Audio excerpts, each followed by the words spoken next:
Apply. Have you ever wondered what secrets our ancestors guarded in the shadows of firelight, behind temple walls, or deep in the heart of forgotten civilizations? Apply. From rituals that defy logic to ceremonies that blur the line between life and death, history is filled with strange, bizarre, apply, and almost unbelievable practices that make us question how far humanity has gone in the name of faith, tradition, and mystery. Tonight, apply, we open the door to the unknown, rituals that have been hidden, whispered about, and often erased from the history books. But they happened. And once you hear them, apply, you will never see the past the same way again. Before we begin, make sure to like, subscribe, apply, and comment below to join us on this incredible journey into the strangest corners of human history. High in the vast, windswept mountains of Tibet, apply, a ritual unfolds that is unlike anything most of us could ever imagine. The peaks are wrapped in clouds, the air thin and sharp, will apply, and there, among the stones and prayer flags fluttering in the icy wind, families gather not to bury or burn their dead, but to release them to the sky. It is called the Sky Burial, apply, and for centuries it has remained one of the most mysterious, haunting, and spiritually profound ceremonies in human history. The ritual begins with silence. Apply. Monks dressed in maroon robes chant prayers, their voices echoing across the empty valleys. A body is laid upon a sacred platform of stone wrapped in cloth, apply, and prepared in a way that most cultures would find unthinkable. The Tibetan people believe that the human body is nothing more than a vessel, a temporary shell, apply, and once the spirit departs, it is of no use. To cling to it is to misunderstand the cycle of life and death. Instead, in a stunning act of generosity to the natural world, apply, they offer the body back to nature itself. A special class of monks known as Ragyapas, or body breakers, perform the sacred duty. They carefully unwrap the body, apply, often chanting mantras as they work. Then, with ritualistic precision, they cut and prepare the remains, not in disrespect, but with deep reverence. This moment is not meant to horrify, apply, but to free. To the Tibetans, feeding the vultures known as dakinis or sky spirits is a final act of compassion.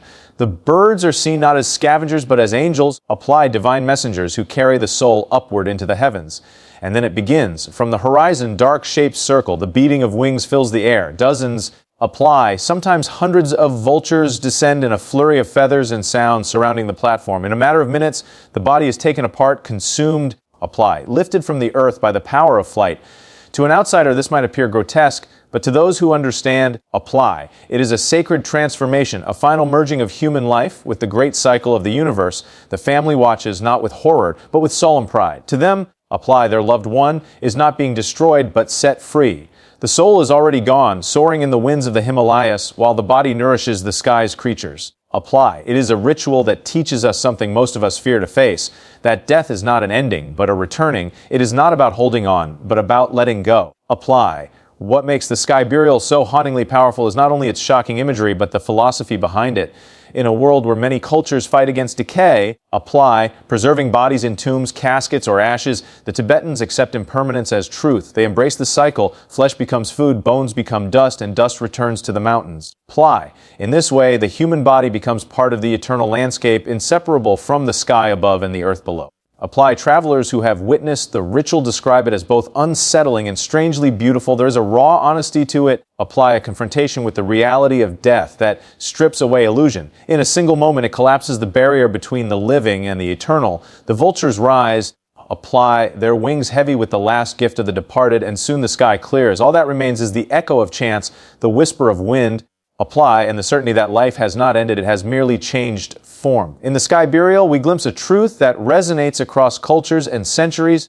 Apply, that death is not to be feared but understood, not hidden but embraced, and that in giving ourselves back to the world, we achieve the most profound kind of immortality. Apply, in the heart of the ancient Maya world, deep within dense jungles and towering stone temples, there existed a ritual that both mesmerizes and terrifies us today. Apply, known as the Bloodletting ritual, it was not just a symbolic gesture. It was the very bridge between the human and the divine. To the Maya, blood was life itself. Apply, the sacred essence that connected mortals to their gods. And in offering it, especially their own rulers and priests believed they were ensuring the survival of their people. Apply, the fertility of their lands and the balance of the universe. The scene would unfold on grand ceremonial plazas, with thousands of citizens gathered under the blazing sun. Apply, the towering pyramids loomed above, carved with images of gods demanding sacrifice. The king or queen would step forward, not sending a prisoner or servant, Apply, but offering their own body as the vessel of devotion. In a moment that defies our modern imagination, apply obsidian blades or stingray spines, razor sharp and deadly, were drawn across flesh. Sometimes it was the tongue, sometimes the ears. Apply, sometimes even the most sensitive parts of the body. As the blood flowed, it was captured on strips of paper or cloth, then placed into a sacred vessel and set aflame. Apply, the smoke curled upward, believed to carry prayers and visions directly to the heavens. But this was not an empty spectacle, it was an invitation to the gods themselves. Apply, the Maya believed that through bloodletting, portals would open between worlds. As the pain surged and the blood spilled, apply, rulers often reported visions of ancestors or deities emerging from the smoke. Serpents, jaguars, and spirits of the underworld were said to appear, offering wisdom, guidance, apply, and warnings. In these visions, decisions of war, agriculture, and even succession were shaped. The future of entire cities hung on the outcome of a single drop of royal blood. Apply, the ritual was not always confined to rulers. Nobles and warriors sometimes joined, proving their loyalty and devotion. Apply, yet it was the blood of kings and queens that held the greatest power. This was more than religion. It was politics, theater, and governance all woven into one. Apply, by bleeding themselves before their people, rulers reinforced their divine authority, showing they were chosen, blessed, and strong enough to endure pain for the survival of the kingdom. Apply, to witness such a spectacle was to believe in the sacred bond between leader and deity, a bond sealed in crimson sacrifice. Apply, archaeological evidence carved into stone stelae and temple walls reveals vivid details of these ceremonies. Images of queens threading cords studded with thorns through their tongues. Apply, of kings piercing their skin and holding bowls beneath to catch every sacred drop. The expressions carved in stone are not of fear, but of transcendence. For the Maya, apply, pain was not suffering, it was transformation. The spilling of blood unlocked doors no prayer alone could open. It is difficult for us, centuries later, apply, to fully grasp the mindset that gave birth to such rituals. To modern eyes, it feels brutal, almost impossible to imagine a ruler willingly cutting themselves for all to see. Apply, yet in the Maya world, it was an honor, a duty, and an act of ultimate devotion. They believed the gods had bled themselves at the dawn of creation to bring life into the world. Apply. By mirroring this sacrifice, the Maya kept the cycle alive, repaying the debt owed to the cosmos. As night fell after such ceremonies, the fires burned low. Apply, the smoke drifted toward the stars, and the people returned to their homes, convinced their gods had been fed, their fields would flourish, and their world would endure another season. Apply. The echoes of drums and chants faded into the jungle, but the memory of the king's sacrifice lingered in every mind. Apply, a living reminder that power was not just worn as a crown, it was carried in the blood, in the golden sands of ancient Egypt. Apply, where pyramids stretched toward the heavens and temples stood as monuments to eternity, there was a ritual that promised the dead something more than a resting place. Apply. It promised them life beyond the grave. Known as the opening of the mouth ceremony, this sacred rite was performed to awaken the senses of the departed, to restore breath to the lungs. Apply. Speech to the lips, sight to the eyes, and food to the mouth. Without it, the Egyptians believed the soul would be trapped in silence, unable to exist fully in the afterlife. With it, apply. The dead could live forever among the gods. The ritual was a performance of precision and devotion. Priests clad in white linen gathered near the tomb. Apply. The air heavy with the scent of incense and the chanting of hymns that echoed like whispers from another world. The statue of the deceased or their carefully wrapped mummy lay waiting. Apply, still and silent, like a vessel sealed against time. Beside them stood tools crafted for the occasion, special chessels, ritual adzes shaped like miniature axes. Apply, and ceremonial instruments believed to hold divine power. Each object had meaning, each action carried weight. The chief priest, often wearing the mask of Anubis, Apply, the jackal, headed god of the dead, began the sacred act. With solemn movements, he touched the instruments to the mouth, the eyes, the ears of the deceased. Apply, each gesture was a symbolic unlocking, an awakening of senses dulled by death. Your mouth is opened, your eyes see, your ears hear. The priest would intone, Apply, declaring that the barrier between this world and the next was broken. To the Egyptians, this was no mere metaphor. They believed that these actions restored the Ka, the vital life force. Apply, allowing the deceased to eat, drink, speak, and move freely in the afterlife. As the ritual progressed, offerings of bread, beer, fruits, and meats were laid before the tomb. Apply. These were not simply gifts, they were sustenance for eternity.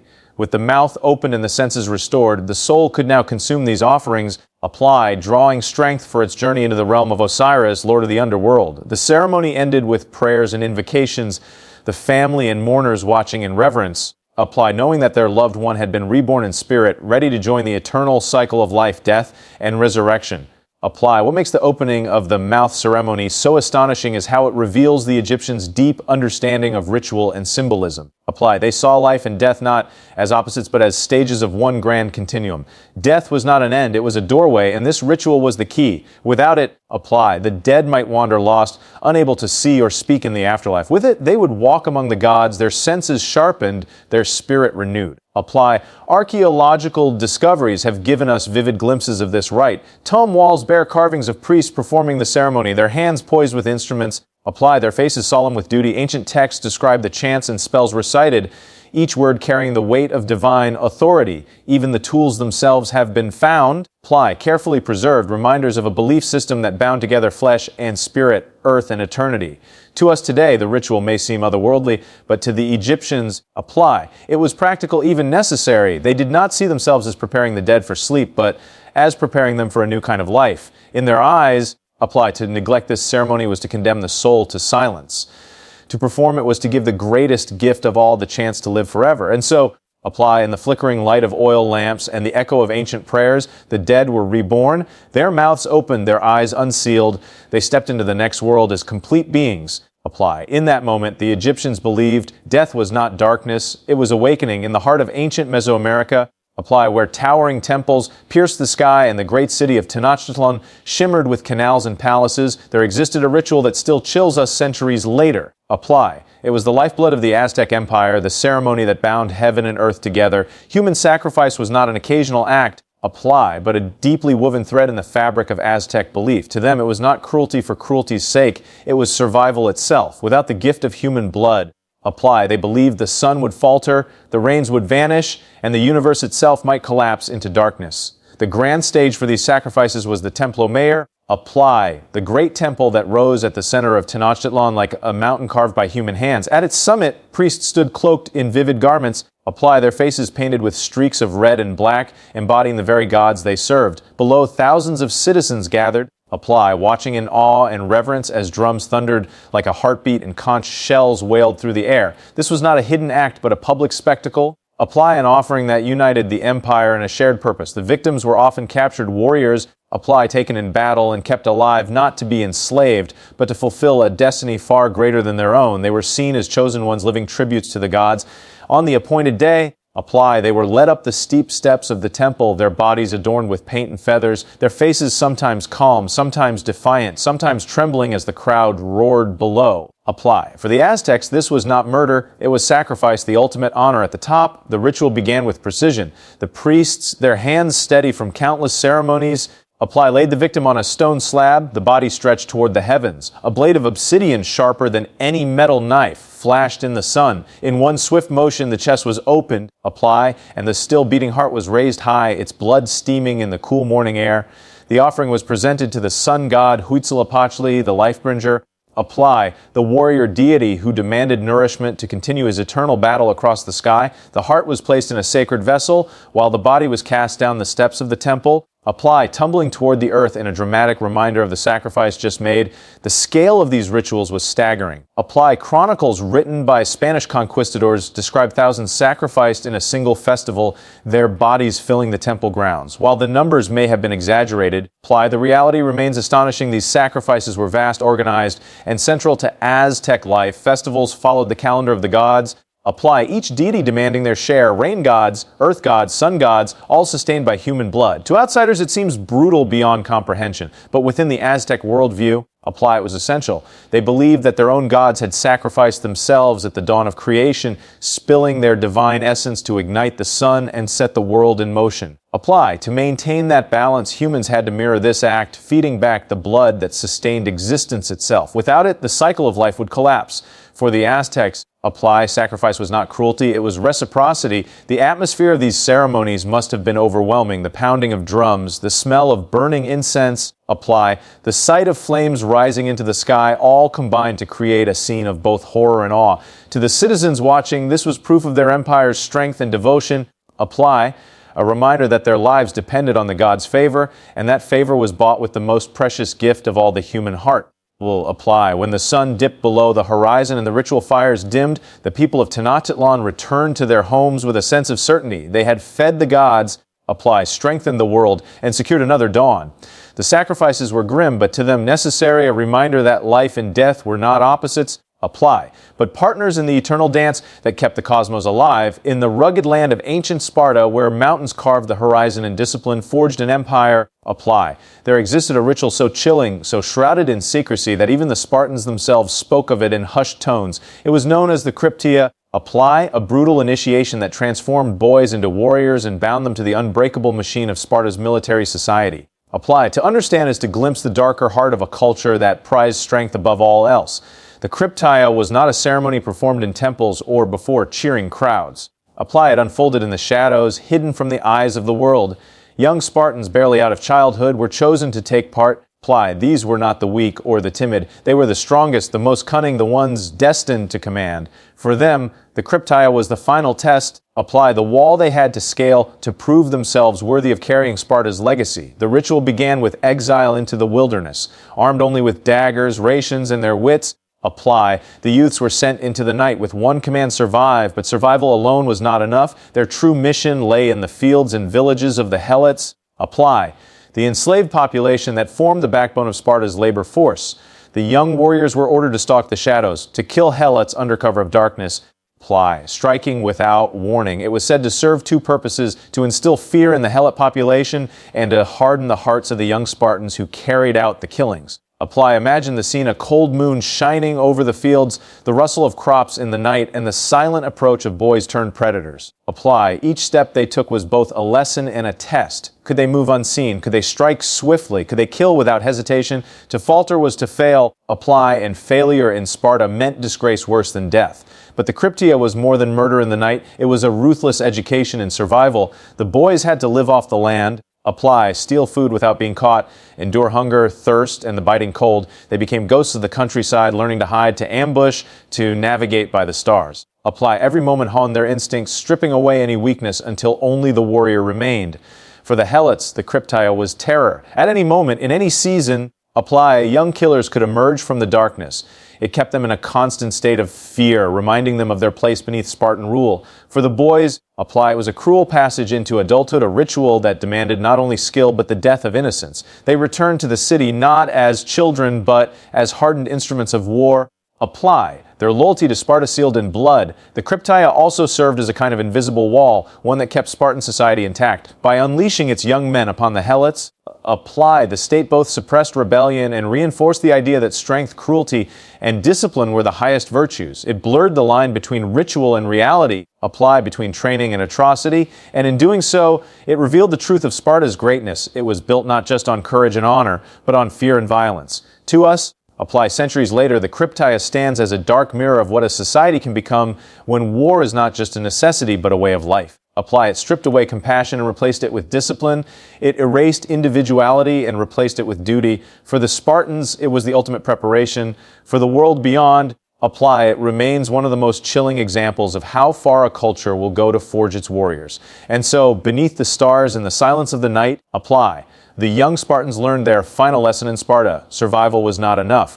One had to conquer, one had to dominate, one had to kill, or be nothing at all. In the heart of Rome, apply, where marble columns reached for the sky and the empire pulsed with wealth and order, there came a time each year when the world turned upside down. It was called Saturnalia. Apply, a festival dedicated to Saturn, the god of time, agriculture, and liberation. What made this ritual unlike any other was not its sacrifices or solemn rites, apply, but the sheer chaos it unleashed. For several days, Roman society dissolved into reversal and rule breaking. Slaves became masters, the poor mocked the rich, apply, and senators traded their togas for party clothes. It was, in every sense, a carnival of disorder. The festival began on December 17th, when the chill of winter settled over the empire. Apply. Temples were decorated with garlands, candles flickered in the streets, and the usual sternness of Roman life softened into laughter. Businesses closed, courts ceased their judgments, apply, and even wars were paused. Saturnalia was more than celebration. It was permission to forget the weight of hierarchy, if only for a short while. Apply. Perhaps the most shocking element was the reversal of roles. Masters served their slaves at the banquet table, pouring wine and offering food as if the chains of society had vanished. Apply. Slaves, in turn, mocked their owners, speaking freely, wearing fine clothes, and lounging as if they were emperors themselves. Apply. This temporary inversion of power did not dismantle Rome's rigid system, but reminded everyone of its fragility. It was a release valve, a ritualized chaos that allowed society to reset. Apply. The streets of Rome erupted with feasts, music, and games. Dice clattered on tables as gambling, normally frowned upon, became openly embraced. Apply. Gifts were exchanged, small tokens like wax candles, figurines, or cleverly written verses. Children ran laughing through the crowds, while adults, emboldened by endless cups of wine, Apply, sang and danced without restraint. Masks and costumes added to the atmosphere, transforming the city into a theater of mischief. Apply. Saturnalia blurred the lines, not just between master and slave, but between propriety and indulgence, order and anarchy. In the homes of the wealthy, Apply. Lavish banquets stretched late into the night. Guests reclined on couches, devouring roasted meats, fruits, and honeyed pastries, while entertainers filled the air with music and jokes. Apply. Drunken shouts echoed down alleys, and the normally stern Roman citizens became participants in a festival that celebrated the absurd. In every corner of the empire, Apply. From the grand villas to the humblest dwellings, Saturnalia was a reminder that life was meant to be savored as much as it was to be disciplined. But beneath the laughter and indulgence, Apply. Saturnalia carried a deeper meaning. By allowing chaos, Rome reaffirmed order. By granting slaves a taste of freedom, it reinforced the chains that would return when the festival ended. Apply. It was both liberation and control, joy and manipulation. To the gods, the rituals and offerings ensured fertility and prosperity for the coming year. To the people, Apply. It was a rare chance to forget the weight of empire and lose themselves in joy. As the days of celebration came to an end, the garlands wilted, the wine jars emptied, Apply, and the slaves returned to their stations. The masks were removed, the ladder faded, and Rome resumed its stern rhythm of discipline and duty. Yet the memory of Saturnalia lingered. Apply. A reminder of a world briefly turned inside out, where laughter toppled power and freedom flickered like a candle in the dark. Apply. It is easy to see why Saturnalia fascinated later generations. Its echoes can still be felt in modern celebrations of Christmas and New Year's, in the giving of gifts, the feasting, Apply, and the spirit of merriment that defies the cold of winter. Though the empire that created it has long since fallen, Apply, the essence of Saturnalia survives, proof that even the most disciplined societies need moments of chaos to remember their humanity. And so, Apply. Saturnalia stands as one of history's strangest and most enchanting rituals, where for a fleeting moment the mighty bowed to the humble, order surrendered to chaos. Apply, and Rome itself remembered how to laugh.